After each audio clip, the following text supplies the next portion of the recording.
I I don't really know how to do this episode. I What I do know is that this will be different from my normal content.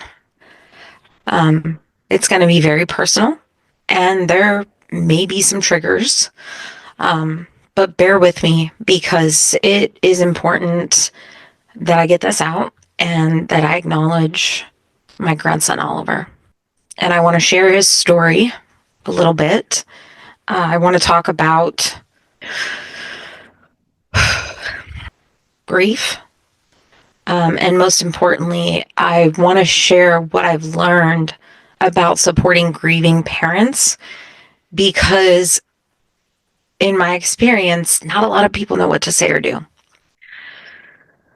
My daughter Jenna and her fiance Christian, they have a 2-year old, almost three, my grandson Mace. Jenna was pregnant with Oliver, baby Oliver. He was due in March, but she's had some complications along the way. She's had to have high risk care because they suspected that she had a cyst. They were watching her closely. The doctors were getting more concerned. The larger Oliver got, the larger the cyst got, the more the possibility of the blockage of blood flow could happen.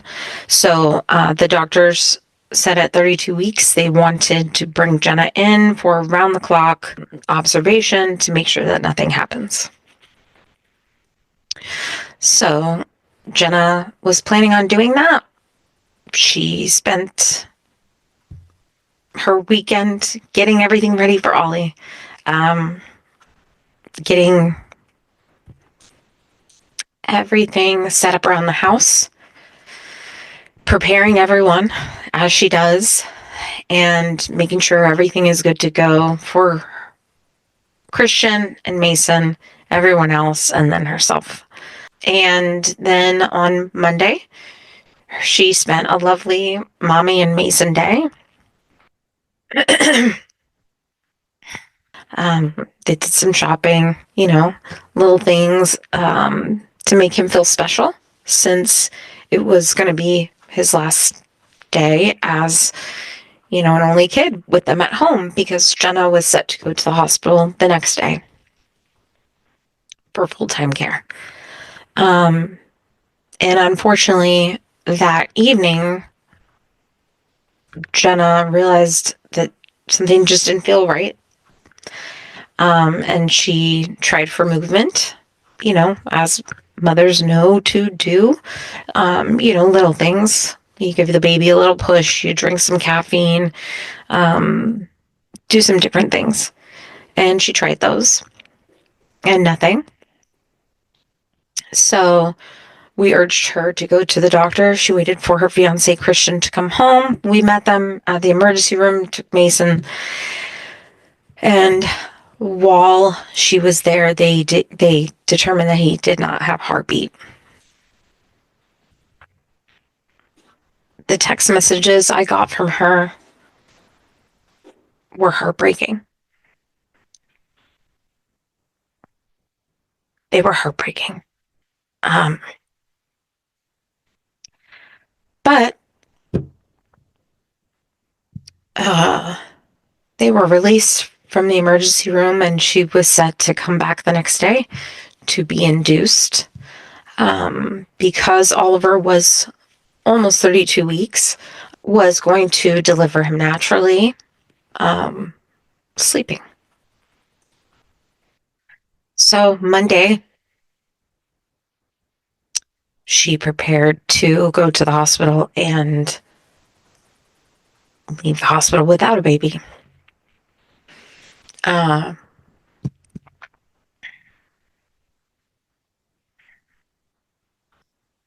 It was solemn. It was heartbreaking, devastating.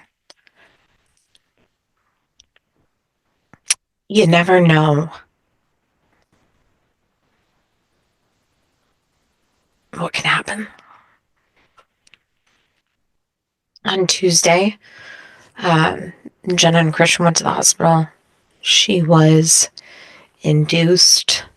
Mace was with us. And then baby Oliver was born on January 29th at 7:30.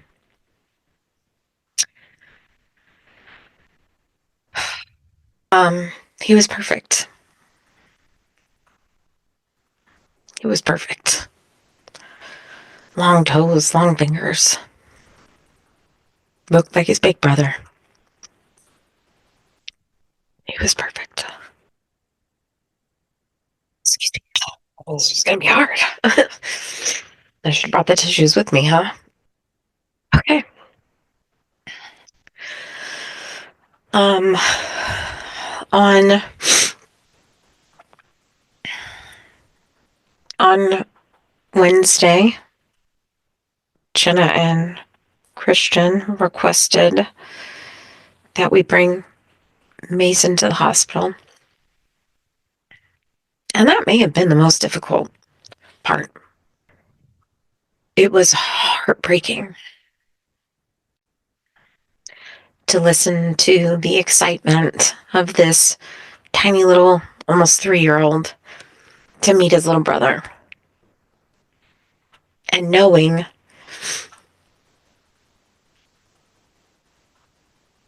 what the other side of that meant.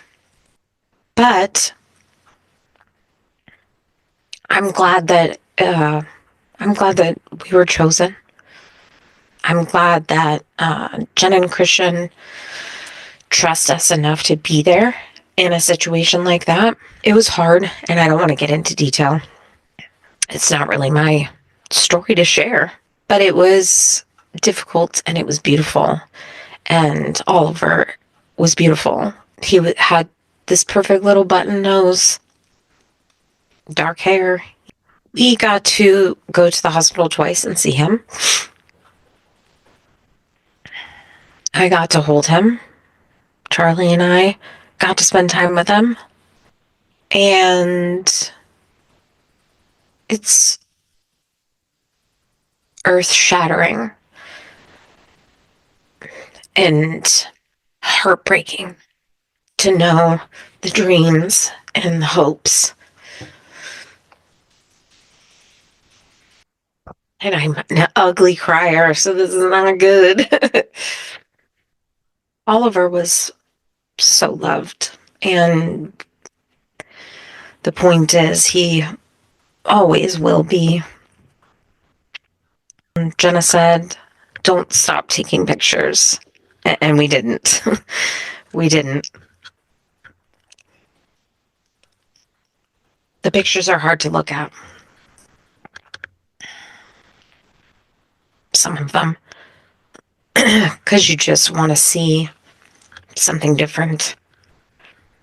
Keep hoping that in one of them, his little eyes will be open. It is the hardest thing that I've ever gone through, hands down. Hands down, the most difficult thing. And I thought losing my mom to COVID was hard. And I think now I might be able to talk about that one episode without crying. It was just important for me to get this out because it's been a cloud of grief. Nobody talks about the side of grief where you're watching your child lose their child. Like, we all know that losing a child is just, it's not comprehensible. Like, we don't get it. But watching your child go through it is so hard. It's so hard.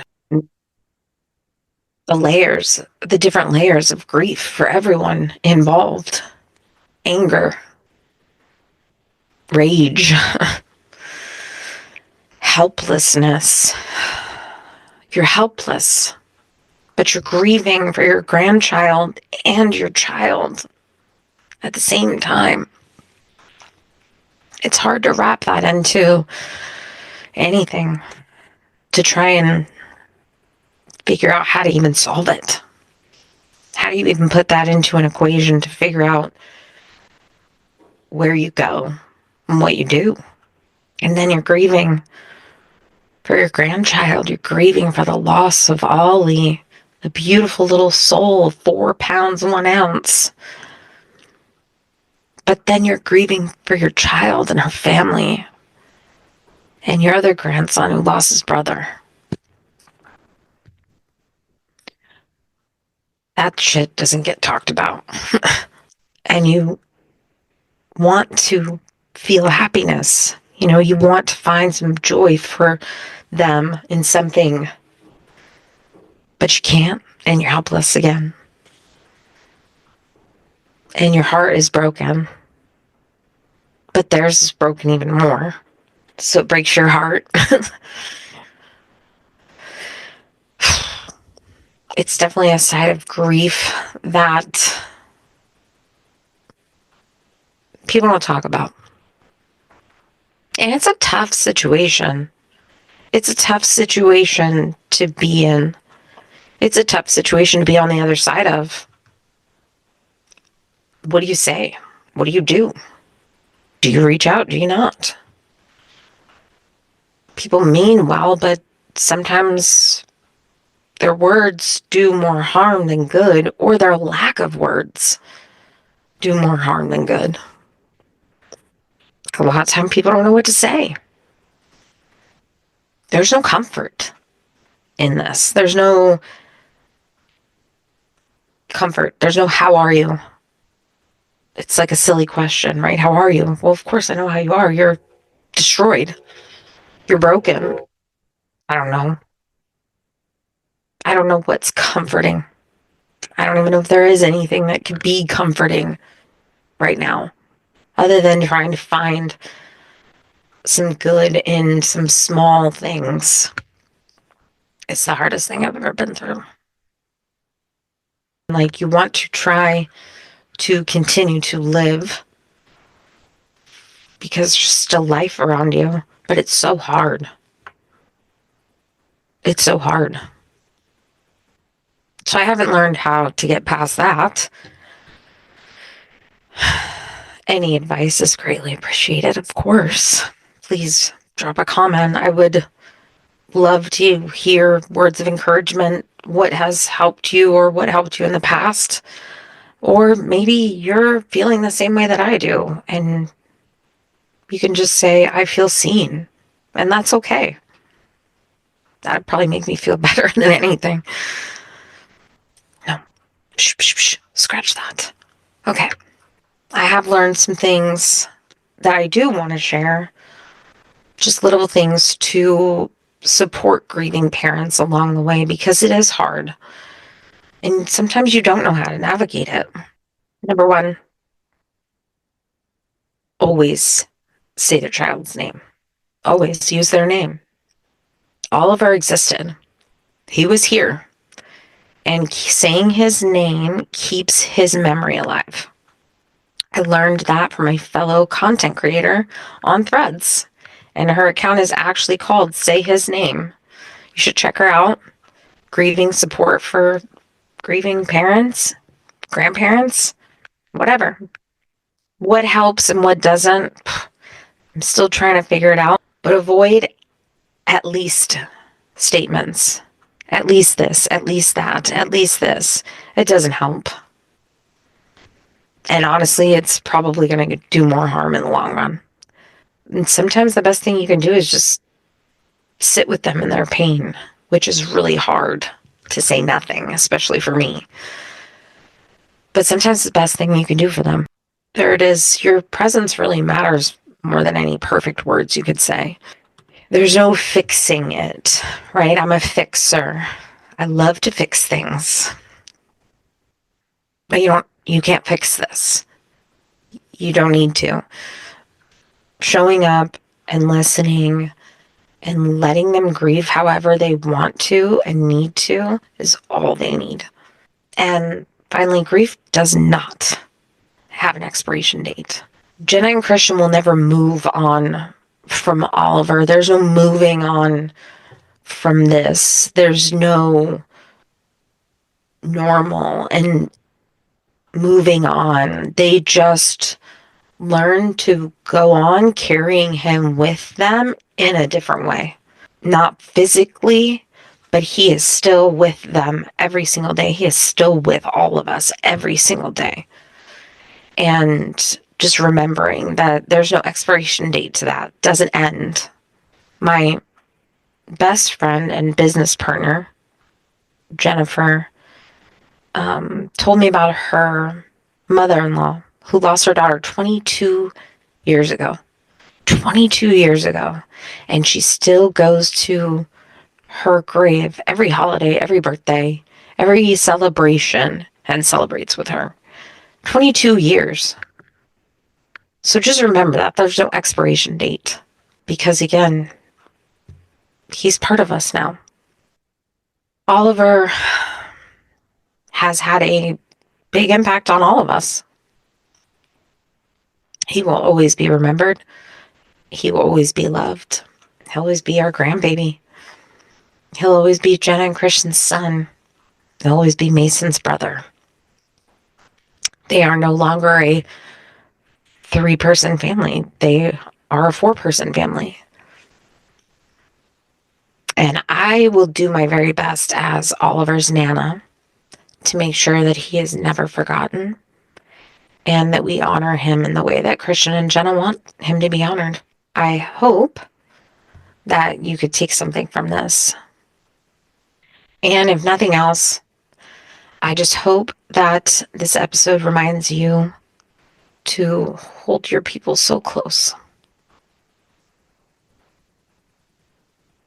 Because life is so fragile. And love is everything. That is today's episode of Random Candace Thoughts. I just wanted to be real and honest because that's what I'm about. And that's what my podcast is about. And this is my life. And I couldn't come on and talk or film an episode without the first one being about Oliver. If you know someone going through this, please don't be afraid to say their child's name. Please don't shy away from them because you don't know what to say. Just show up. Just show up. Just be there when they need you to be there, whenever they need you to be there.